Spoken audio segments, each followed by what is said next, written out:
사랑을 베푸신 하나님 아버지와 은총을 내리시는 예수 그리스도와 일치를 이루신 성령께서 이 자리에 계신 교우 여러분 모두와 함께 하시기를 기원합니다. 그리스도인의 삶은 기쁨에서 출발합니다. 저는 이 기쁨을 화두로 삼아 오늘 교회력에 따라 읽고 교독한 성서의 말씀을 살펴보고자 합니다. 우리가 조금 전에 읽은 이사야서의 본문은 우리가 하나님과 올바른 관계를 맺을 때 무엇을 경험하고 어떤 삶을 살게 되는지, 그리고 그러한 삶이 얼마나 기쁜 것인지 우리에게 알려줍니다. 오늘 읽은 이사야 본문에서 예언자는 주님의 진노가 돌아섰다 이렇게 말합니다. 진노가 돌아선다는 표현을 이해하기 위해서는 진노가 무엇인지 살펴보아야 합니다. 진노라는 단어의 어감 때문에 진노를 어떤 물불 가리지 않는 어떤 격앙된 감정 이렇게 이해하기 쉽습니다. 하지만 그렇게 이해하면 우리는 하나님의 진노에 대한 잘못된 상을 얻게 됩니다. 진노하신 하나님은 화를 내시는 하나님이 아닙니다. 성서의 배경이 된 고대 지중해 문화권에서 진노는 정의로운 것이었습니다. 진노란 정의를 침해한 자에게 그 응분의 대가를 치르게 하겠다는 의지를 뜻했습니다. 기분이 나쁘다며 화를 막 내고 그런 것이 아닙니다. 시간이 걸리더라도 끝내는 모든 것을 내가 바로잡아 놓겠다. 정의를 구현하겠다. 이런 결연한 의지를 사람들은 진노라고 불렀습니다. 그러므로 성서에서 하나님의 진노가 드러난다. 하나님의 진노. 이런 말은 전부 하나님의 정의와 관련이 있습니다. 진노가 드러난다는 말은 하나님의 정의가 구현된다는 의미입니다. 하나님의 심판이 정의롭게 이루어진다는 것을 뜻합니다. 여러분이 성서를 읽으면서 진노라는 단어가 나오는 문장을 찾으시거든 그 진노를 한번 정의로 바꾸어 보십시오. 혹은 심판으로 바꾸어 보십시오. 그렇다면 그 의미가 한결 분명하게 드러날 것입니다. 미워하는 것도 애정이 있어야 가능하다고 하죠. 누군가를 미워하는 것은 그 대상에 대한 애정이 있으니까, 적어도 있었으니까 가능합니다. 하지만 누군가에게 진노한 사람은 그 사람을 미워하지도 않습니다. 그 대상과 나와의 관계가 아예 없는 것이 진노이기 때문입니다. 진노를 다룬 한 유명한 고대 서사시에 나오는 한 대목을 여기서 잠시 읽겠습니다. 여러분들 다 아는 서사시입니다. 일리아스. 나는 결코 그자와 더불어 의논하지도 행동하지도 않을 것이오. 그자가 편안히 파멸의 길을 가게 내버려 두시오. 나는 그자의 선물이 싫으며 그자를 티끌만큼도 여기지 않소. 여러분, 진노라는 것이 여기서 어떻게 드러나는지 느끼실 수 있으셨을 겁니다. 누군가에게 진노한다는 것은 그 대상과 모든 관계를 끊는다는 것을 뜻합니다. 더 이상 어떤 대화도 없고 타협도 없고 교류도 없습니다. 선물 소용이 없습니다. 말 그대로 없는 사람 취급을 한다. 이것이 바로 진노입니다. 반대로 관계가 회복되면 더 이상 진노하지 않습니다. 진노의 반대말은 관계가 회복된다는 것을 뜻합니다. 하나님의 진노가 돌아섰다는 말은 하나님과 올바른 관계를 맺었다는 뜻입니다. 하나님과 바른 관계를 형성하는 것이야말로 우리 그리스도인의 삶을 이루는 기초입니다. 하나님과 바른 관계를 이루는 것이 그렇다면 무엇일까요? 성서는 너무나 단순하고도 분명하게 선포합니다. 회개하라, 복음을 믿으라. 회개하고 복음을 믿는다는 것은 거창한 의미가 아닙니다. 여러분, 죄를 뉘우친다고 할 때 쓰인 여기서 죄라는 단어는 사실 법률적인 의미의 죄도 아닙니다.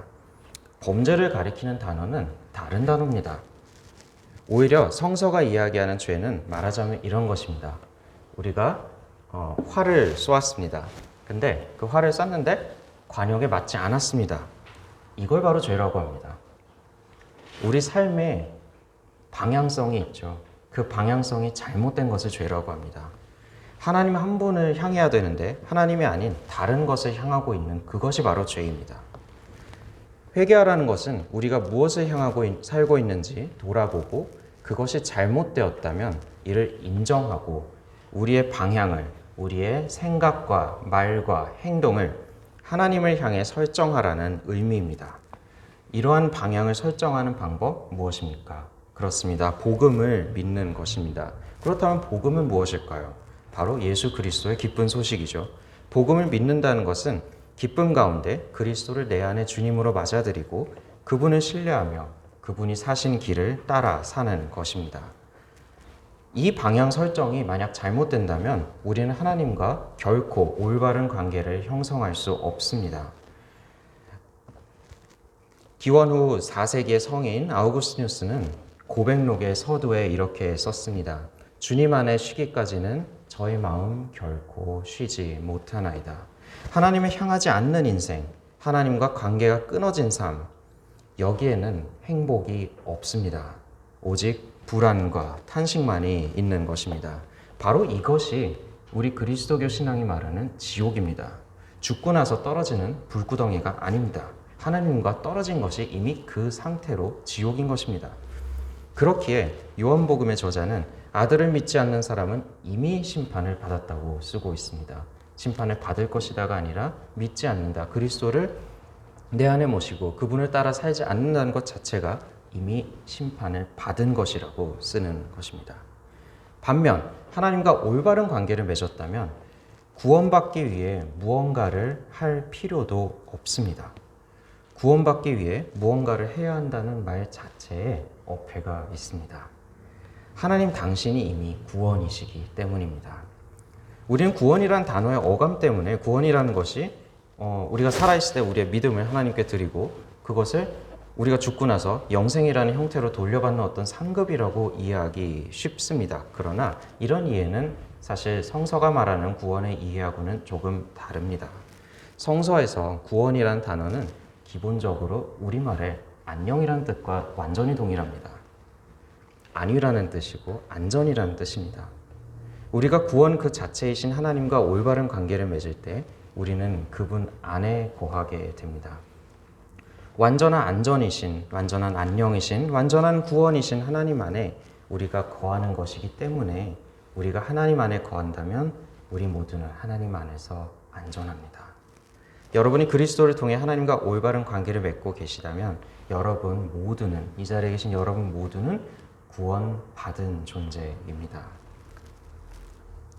예수님은 그래서 내 말을 듣고 나를 보내신 분을 믿는 사람은 심판을 받지 않을 뿐만 아니라 이미 죽음의 세계에서 벗어나 생명의 세계로 들어갔다, 이렇게 말씀하시는 것입니다. 그런데 주님이 원하시는 한 가지가 있습니다. 오늘 본문의 이야기입니다. 오늘 본문에서 예언자는 이렇게 얘기합니다. 너희가 기쁨으로 구원의 우물들에서 물을 기르리로다.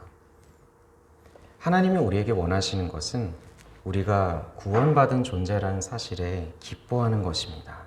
기뻐하면서 하나님 안에서 구원의 삶을 마음껏 누리는 것입니다. 기쁨, 이것이 바로 하나님이 우리에게 원하시는 전부입니다. 다른 세상의 종교들은 우리가 어떤 것을 누리기 위해서 무언가를 해야 한다고 가르칩니다. 하지만 우리가 믿는 신앙은 단순합니다. 우리는 그리스도교 신앙은 누리라고 이야기합니다. 왜냐? 여러분 모두는 이미 하나님과의 관계가 회복되는 순간 구원을 받았기 때문이죠. 우리가 구원받은 존재란 사실에 기뻐하고 하나님 안에서 구원의 삶을 마음껏 누리는 것, 우리 기쁨을 누리는 것, 이것이 바로 하나님이 우리에게 원하시는 전부입니다. 우리 신앙은 단순합니다. 무언가를 하라고 이야기하지 않습니다. 그저 하나님 안에서 구원을 누리며 기쁘게 즐겁게 살라고 합니다. 그리스도의 신앙의 핵심은 거기에 있습니다. 기쁨에 있습니다. 실로 그리스도인으로 살아간다는 것은 기쁨의 삶을 의미합니다. 참된 즐거움의 삶, 행복한 삶을 이야기합니다. 하나님 안에 있을 때 우리가 경험한 모든 현실은 구원입니다. 그렇게 이사야 예언자는 구원의 우물이라고 하지 않았고요. 구원의 우물들이라고 이야기했습니다. 어떤 것만이 성스러운 것이 아니고 어떤 것만이 구원으로 이어지는 게 아닙니다. 하나님 안에 있는 한 우리가 삶에서 경험하는 모든 순간들이 하나님의 구원을 경험하는 우물들입니다. 우리가 할 일은 그저 우물에서 물을 길어 마시며 기쁨을 누리는 것입니다. 우리가 이러한 기쁨을 누리며 살도록 하나님은 우리를 창조하셨습니다. 여기서 말하는 기쁨은 말 그대로 즐거운 것입니다. 우리에게 주어진 아름다운 것들을 누리는 삶입니다. 하나님께서 허락하신 것 안에서 누리는 감각적인 즐거움과 감정적인 행복 모두는 우리가 하나님과 올바른 관계를 맺고 있는 한 거룩한 것입니다. 사랑하는 사람들과 교제하며 나누는 기쁨, 아름다운 자연에서 느끼는 정취, 우리가 살아가며 이루는 조그만 성취가 가져오는 행복, 우리가 나누는 맛있는 음식과 음료가 주는 기쁨, 이 모든 것이 우리의 구원이신 하나님이 주시는 기쁨입니다. 누가 보아도 불행한 현실 속에서 기쁨이 아닌 것을 기쁨이라고 하면서 기만을 하라는 그런 일종의 자기를 속이라는 그런 이야기가 결코 아닙니다. 기쁨이 없는 곳에서 기쁨을 찾게 하는 것은 주님을 기른 일도 아니고요. 거룩한 일도 아닙니다. 그것은 그냥 기만일 뿐인 것입니다. 정말로 불행한 삶을 살던 사람들이 있었습니다. 성서는 그들에 관해서 이야기를 하고 있습니다. 예수님은 그들에게 억지로 행복을 찾으라고 한 번도 말씀하시지 않았습니다. 그저 주님은 그들을 불쌍히 여기셨고요. 그들의 불행을 품어주셨습니다.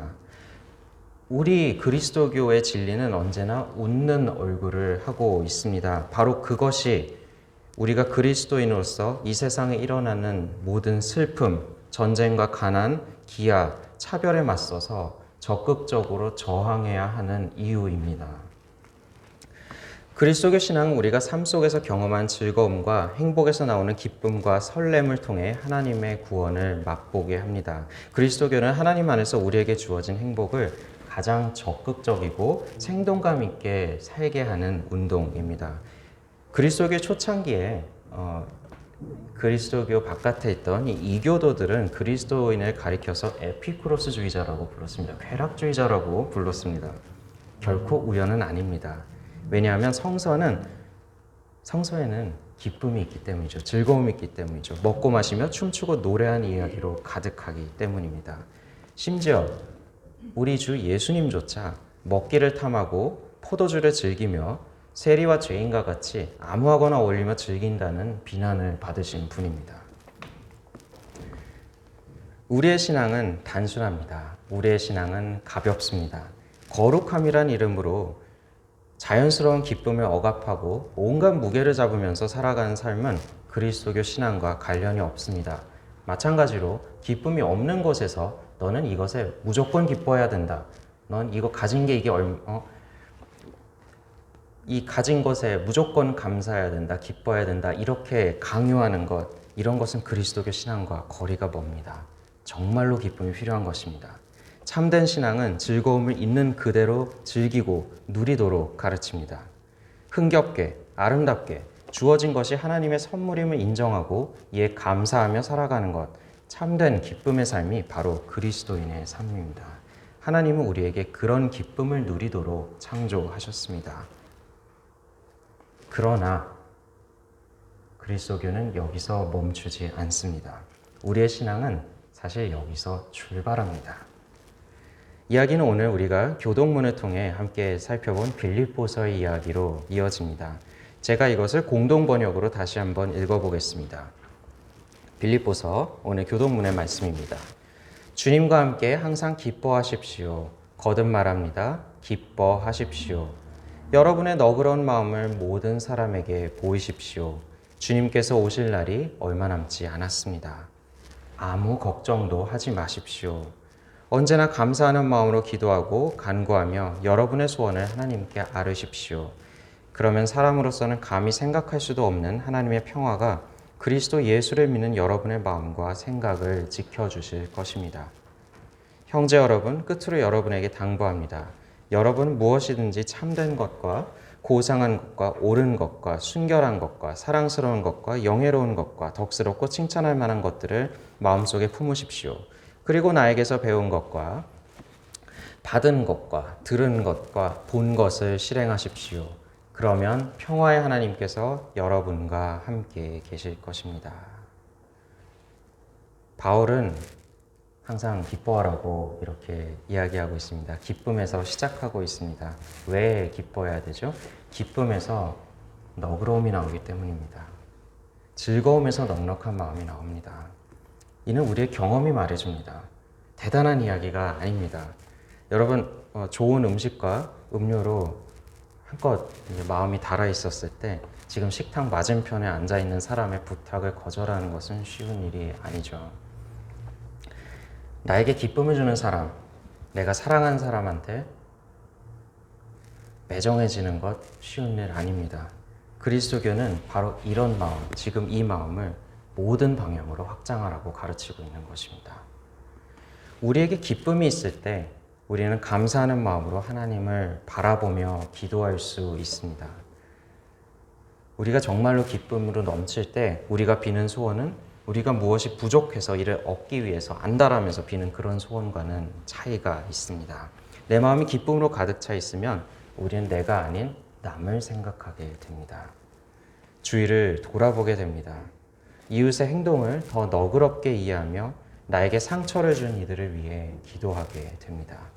그리고 이런 것들이 이 세상에 넘치면 좋겠다고 생각하며 자연스럽게 우리 주님 가르치신 기도에 나오는 것, 하나님 나라가 이 땅에 이루어지도록 기도하게 됩니다. 기도의 방향이 내 자신이 아니라 이웃을 가리킬 때, 하나님 나라를 가리킬 때 우리 마음에는 평화가 찾아옵니다. 바울은 이를 사람으로서는 감히 생각할 수조차 없는 평화라고 이야기했습니다. 바로 이런 평화가 우리의 마음과 생각을 지켜줄 것이라고 사도 바울은 이야기하고 있습니다. 바울은 끝으로 당부합니다. 무엇이든지 참된 것과 고상한 것과 옳은 것과 순결한 것과 사랑스러운 것과 영예로운 것과 덕스럽고 칭찬할 만한 것들을 마음속에 품으라고 말이죠. 바울은 끝으로라는 단어를 사용하고 있습니다. 끝으로라는 말은 이것이 마지막 단계라는 것을 뜻합니다. 우리에게 기쁨이 있을 때 우리에게 너그러운 마음이 생깁니다. 너그러운 마음이 생기면 내가 아니라 이웃을 위해, 나의 영광이 아니라 하나님 나라를 위해 기도하게 됩니다. 그리고 이렇게 기도의 방향이 달라질 때 나에게 참된 평화가 찾아옵니다. 이 평화가 나의 마음을 지켜줄 때 우리는 비로소 참되고 고상한 것, 옳은 것과 순결한 것, 사랑스럽고 영예로운 것, 덕스럽고 칭찬할 만한 것을 마음속에 품을 수 있습니다. 자연스럽게 그렇게 됩니다. 여러분, 신앙의 율법주의는 다른 게 아닙니다. 이것을 거꾸로 하면 율법주의가 되는 것입니다.